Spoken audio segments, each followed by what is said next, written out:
आज की कहानी की शुरुआत करते हैं एक गांव जिसमें राधा नाम की लड़की अपनी माँ के साथ रहती थी।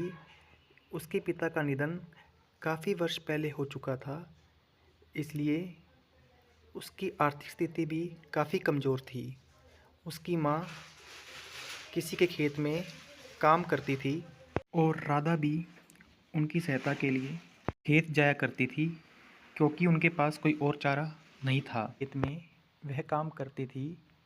उसके पास कुछ नशेड़ी भी रहते थे जो गांव की मुखिया की फैमिली से थे। इसी के डर से ये कुछ कह भी नहीं सकते थे। नशा करने वाले लोगों का व्यवहार सबको पता है कैसा होता है। वो हमेशा किसी सुंदर लड़की को देखकर उसका शोषण और उसकी माँ से उसकी कमाई हुई आमदनी को छीनने का प्रयास करते थे, जो कि इनके लिए बहुत ही गलत हो रहा था। परंतु अब ये माँ और उसकी ये लड़की भी क्या करते, इनकी मजबूरी थी। लेकिन लगातार शोषण बढ़ता गया। जो नशा करने वाले लोग हैं वो इनके साथ शोषण करने लगे और इनकी आमदनी जो भी होती थी उनको छीन कर ले जाते थे।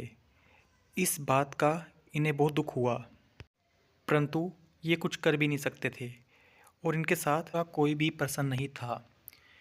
अब आगे क्या हुआ, जब बात हद से ज़्यादा बढ़ गई, अब उन्हें लगने लगा कि हमारा जीने का कोई मकसद नहीं रहा, क्योंकि अब नशेड़ी लोग लगातार इनका शोषण करते रहे और इनकी आमदनी का 1% भी हिस्सा इनके पास नहीं छोड़ते थे। अब ये पूरी तरीके से तंग आ गए। अब इन्होंने सोचा कैसे इस बात का समाधान निकाला जाए।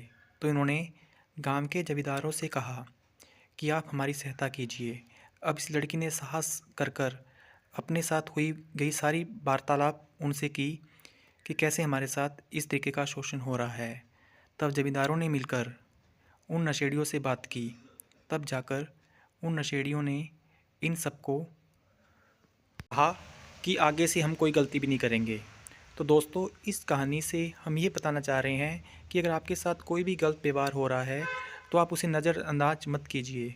उससे आप कैसे बच सकते हैं इसके बारे में सोचिए, क्योंकि आज ये किसी के साथ भी हो सकता है इस तरह का व्यवहार। तो हमें इससे बचने का प्रयास ज़रूर करना चाहिए।